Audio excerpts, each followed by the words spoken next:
Hi everyone, so we are on the second lecture of graph and we are going to learn how to store a graph. We are not going to talk about languages right now, but we will just see how it is going to be stored, like behind the scenes, or how it will look like in the memory mainly. I'll show you how it will be stored in the different languages like Python, C++ or Java, but let's talk about the different ways of storing it. So we have the first way, which is the edge list. Then we can also make a matrix, which is adjacency matrix. And the most important one is this one, which is adjacency list. Because if there is nothing mentioned in the question, we are most probably going to make an adjacency list. So this is the most important one. But we can also look at these two. So let's go from there. Let's start from the first one, and it's the edge list. So in the edge list, what happens? So let's say this is a graph. From 0 to 1, there is an edge. From 0 to 2, there is an edge. And from 1 to 3, there is another edge. So what all edges do we have? There is this edge, this one edge, the second edge, and the third edge, right? There are three edges. In the edge list, we are talking about our edges. So there are three edges. Now, how do we store it?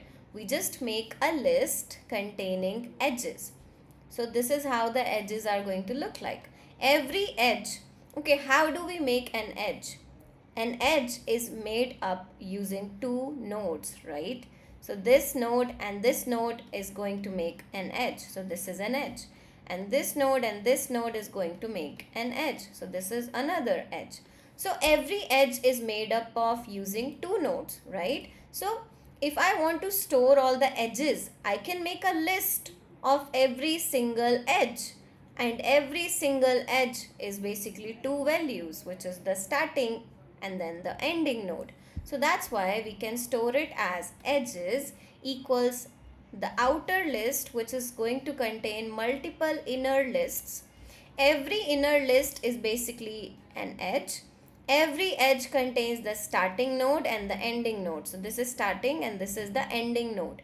And then every single edge only contain two values, cannot contain more than two, because an edge is made up of two nodes, right? So I hope you understand that. Is it a good way of making a graph? Is this edge list a good way of making graph? So it takes space of O of E. So whatever number of edges we have, those many edges we have to store. So the space it's going to take is going to be equals to the number of edges, right? So that's why we are going to say that this is O of 3, because there are three edges inside it, right? Now the next thing is, how much time do we take in this specific graph format when we store the edges? How much time it's going to take us to find a specific neighbor? So as you can see, let me, okay, clear this out. So as you can see, this is how we are going to store it, right? So if I want to find a neighbor, what do we mean by a neighbor? A neighbor means one specific node. So if I want to find node 2, this 2, how do I find it? Don't you think I have to go to every edge one by one and check, do we have 2 here? No. Do we have 2 here? Yes. So we have to go to every single edge to search for a specific neighbor, which is our specific node. So that's why the time we will take to find a specific neighbor in the edges is going to be O of E. It's going to be the number of edges, because we have to iterate through the edges. And in the worst case, what will happen? The node which we are trying to search, we will find it in the last edge possible. That's why it's O of E, right? The worst case. So that's how much time you will take to find a node or a neighbor. How much time will it take us to check if a specific edge exists?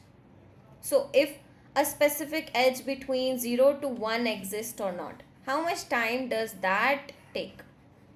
So to find if there is an edge from 0 to 1, Don't you think again we have to go to every edge and check? So this is the edge between 0 to 1. Let's say we are trying to search 1 to 3, this specific edge. So we have to go to the first edge. No, it's not the edge we want. It's the edge between 0 to 1. So this is not the one. This is not the one because it's between 0 to 2. This is the one because it's in between 0 to 1 to 3. So to go to a specific edge and find it, we also have to go through every single edge. That's why the time complexity to find an edge is also O of E. To find a node is also O of E. And the space it's going to take to store all of this is also equals to the number of edges we have. So O of E again. So I hope you understand this one, this way of storing our graph. So there are a few things which are nice about it, and there are a few things which are not nice, that it's taking so much time to search for an edge. To find if an edge exists, we can do better. We can do better than this. So this is the edge list format of graph. Let's move to the second format, which is adjacency matrix. So let's come down. This is our adjacency matrix. As you know from the name, it's a matrix. So a matrix is basically a two-dimensional structure where we have rows and the columns. So this is our graph. It's between 0 to 1, 0 to 2 and 1 to 3. So we are going to put our nodes in the columns and in the rows. And then, do you think there is an edge between 0 and 0? So this is what it's representing. This particular cell means 0 column, 0 row. Do you think there is a node between there is an edge between 0 and 0? No, there is not. So 0. If there is an edge between two nodes, then we will put 1 in there, otherwise we'll put 0. Now this one, I'll put it a little better. Okay. So here. So this one represents what? What do you think? This one means if there is an edge between 1 and 0. Do you think there is an edge between 1 and 0? Yes, there is. So 1. Right? And I know what you're thinking. That again, if we talk about this one, what does this represent? This cell. This cell says if there is an edge between 0 and 1. Is it? Yes, there's an edge between 0 and 1. So again 1. These two cells are same if we are talking about an undirected graph. These two cells are representing the same thing, right? Because an edge from 0 to 1 is the same thing as an edge from 1 to 0. But in the case of undirected graph, right? If it's a directed graph, then as you can see, it's only the edge between 0 to 1, not from 1 to 0, right? So we'll see that. But for now, we are talking about a undirected graph. So if we are on 2, what is this one representing? If there is an edge between 0 and 2, and there is, so 1. Is there an edge between 0 and 3? No, there is no direct edge between them, so 0. Is there an edge between 1 and 1? No, there's no edge between the same node. And then what about 1 and 2? No, there's no edge between 1 and 2. What about 1 and 3? Yes, there's an edge between 1 and 3, so 1. And then what about 0 and 2? Yes, there's an edge between 0 and 2, so 1. What about 1 and 2? No, there's no edge between 1 and 2, so 0. What about 2 and 2? No. 3 and 2? No, there's no edge between them, so 0. What about 0 and 3? 0 and 3? No. 1 and 3? Yes, there's an edge between 1 and 3, so 1. And then what about 2 and 3? No, there's no edge, so 0. What about 3 and 3? No, there's no edge between the same exact node, so nothing. So this is how an adjacency matrix will look like, right? So as you can see, every single node is going to be there in the columns and every single node will be in the rows, and then we will see that there is a connection between which which two rows, and then we'll fill it with 1. If there's no edge, then we'll fill it with 0, right? Now, the advantages of this is there's an instant lookup. How? Because if we want to know if there is an edge between 0 and 1, then what we can do is we can just go to the 0 index of the row, right, and the 1 index of the column. So 0 of 1. So let's say if this is called, if this specific matrix is called matrix, then can't we just do, okay, we're gonna put it nicely. So can't we just write matrix of 0 of 1? This means 0 node number 1 is 0 and node number 2 is 1, and we want to check if there is an edge between them. If this value comes to be 1, then that means there is an edge. Otherwise, there is no edge, right? So that's how we can check, right? So we can go to a specific row and a column and we can check if their values is 1. If that is 1, there's an edge. It exists. Otherwise, if it is 0, there's no edge. So it's instant lookup. Did you take any time to do this one? No, you didn't. You just needed the node 1 and the node 2, and that's it. You can directly go to that specific cell and get its value. So how much time do we take to look for a specific edge? No time. It's O of 1. It's an instant lookup. What is the disadvantage of this one? It's just because it's taking O of V square space. Why V square? V means vertices. So how many vertices do we have? We have 4 vertices. Okay, vertices is another name of the node. So we can also say O of n square, which is the node square, or the V square, which is vertices square. So how many vertices or nodes we have? We have 4 vertices, right? 4 nodes. So, and we are doing it twice in the rows and in the columns. So that's why it's the space of V square. And what if there are not a lot of connections? There are not a lot of edges happening in our graph. Then this matrix is going to be a sparse matrix. Do you know what a sparse matrix is? A sparse matrix means it has mostly zeros inside it and a very less amount of ones.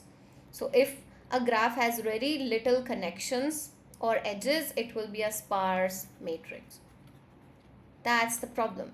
So it's good if a graph is really big, there are so many connections, you can make an adjacency matrix, but it's going to take O of V square space, which is a lot.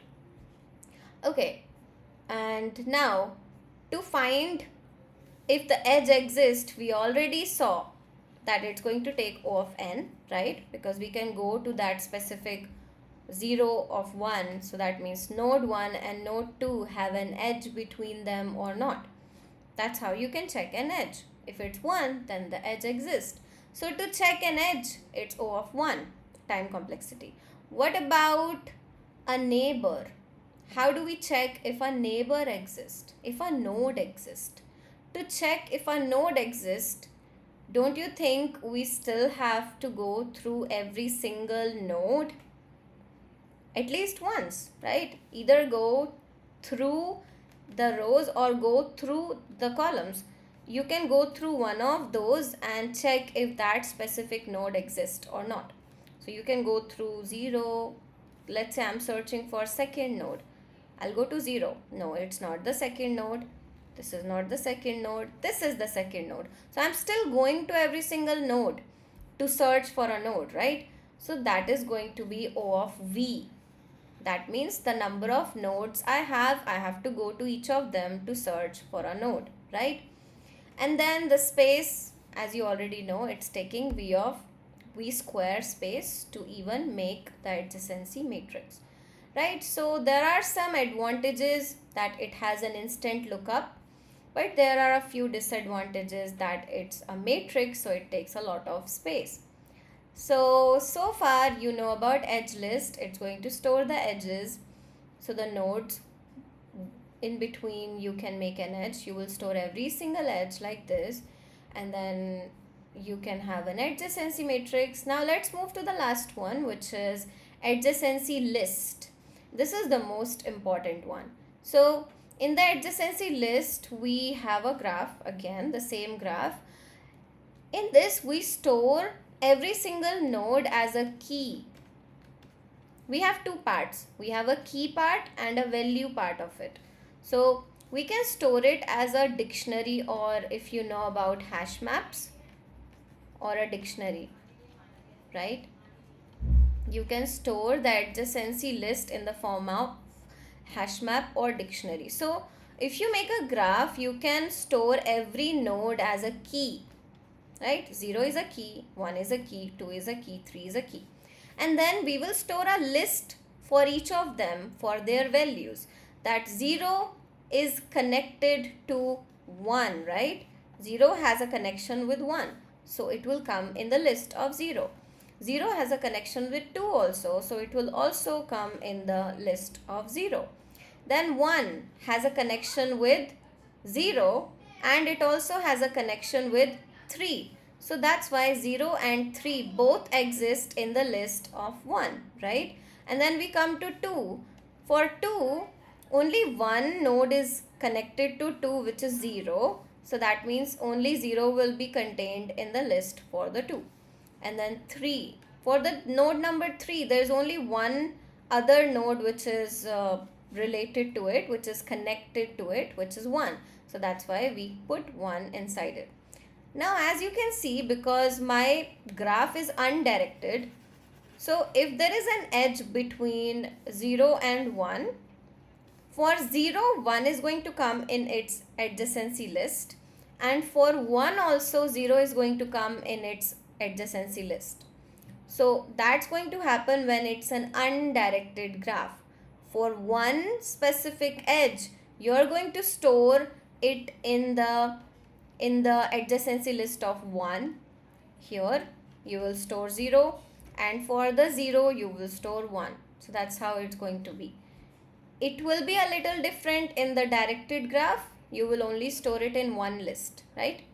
So okay, now another thing, you can also make the graph like this just by doing a list of list. You know in which case this will happen? When you know that our graph has nodes from 0 to, let's say, 3, something like that. Because you know indexes in a list, so this is going to be 0 index by default. This is going to be first index, second index, third index. That's how we index a list. So even if we don't make it as a dictionary and we just make it as a list, we will know that 0 index means 0 node. 1 index means 1 node, and second index means second node, third node. So we are going to store how many different or what all different nodes are connected to the 0 node, to the 1 node, and to the 2 node. We can only make this kind of structure when we know that our node values are going to start from 0 and goes on like that.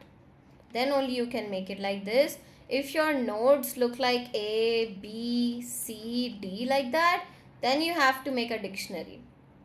Then this list is not going to work. This outer list is not going to work, right? Because then it's not the index, right? 0 is not there. Then you will need an A. But A is not the index for this little list, right? We can index only by using 0, 1, 2, 3, right? I hope you understand that.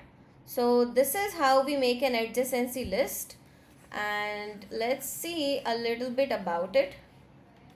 So for an adjacency list, we have the space. How much space are we going to take? We are taking V plus E. Why is that? Because we are making how many nodes? How many keys are we making? We are making 4 keys, because how many vertices do we have? We have 4 vertices or nodes, right? That's why V keys. And then in those V keys, how many values are we storing in each of them? So we are storing 2 values for this one, 2 for this one for this one for this one, right? In total, how many values are we storing? So if we calculate it, it's going to be 6 values, right? Correct? And how many edges we have here? The number of edges in this graph is 1, 2 and 3 edges. So 3 edges are there. So if we are storing 6 values and there are 3 edges, so we are basically storing 2 multiplied by 3 values, isn't it? So aren't we storing 2 multiplied by e values? Yes. So we are storing 4 keys and how many values? 2 e values, because what is the number of edges?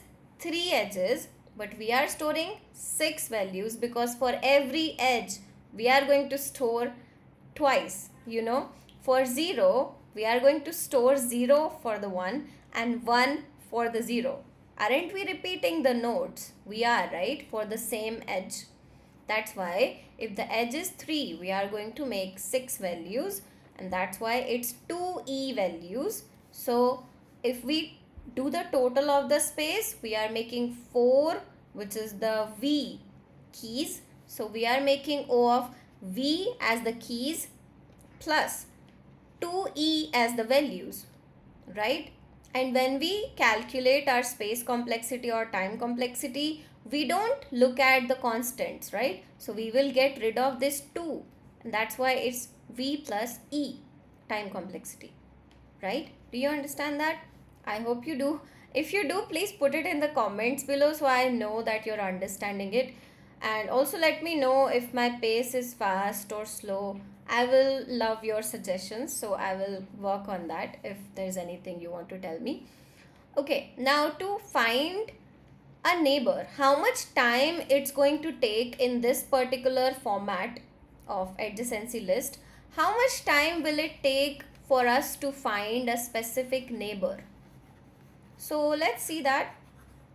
So to find a neighbor means a node, right, or a vertex. So let's say I'm trying to search for 2. So to search for 2, how much time it's going to take? It's going to take the time equals to the degree. Do you remember what degree is? We did it in the last video. A degree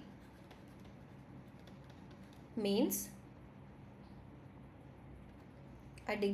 that how many nodes are connected to a specific node. So let's say I'm on 1 and I want to see if 3 is the neighbor of 1, right? So if we talk about, okay, let me write the question. I want to check if 3 is a neighbor of 1. Do you think 3 is the neighbor of 1? Okay, can you give me a minute? Let me just remove this so it's not that cluttered. Okay, and also this part. I'm thinking of removing even this part. Okay.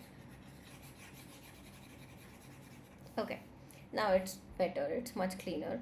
So I want to search if 3 is a neighbor of 1. So I'll go to 1 because I want to see if 3 is coming in the neighbors. And these are all the neighbors, because what do we mean by neighbors? We mean that if it's connected to it, if 3 is going to be connected to 1. So what is the degree of 1? The degree of 1 means how many other nodes are connected to 1. And there are 2 nodes connected to 1. So the degree is 2. So don't you think I need to go to all of those 2 nodes to even search if 3 exists in one of them, right? So if I want to know if 3 is a neighbor of 1, I have to go to every single node in the neighbor. Then only I will know that. And going through every single neighbor means going through the degree of that node. So degree of 1 is 2. So I'll go to 2 different nodes and check if any of them is 3. If any of them is 3, then that means 3 is a neighbor of 1, right? So that's why to do this, I'm going to take how much time? O of the degree, because I don't care about anything else. I want to know if 3 is a neighbor of 1. I will directly go to 1.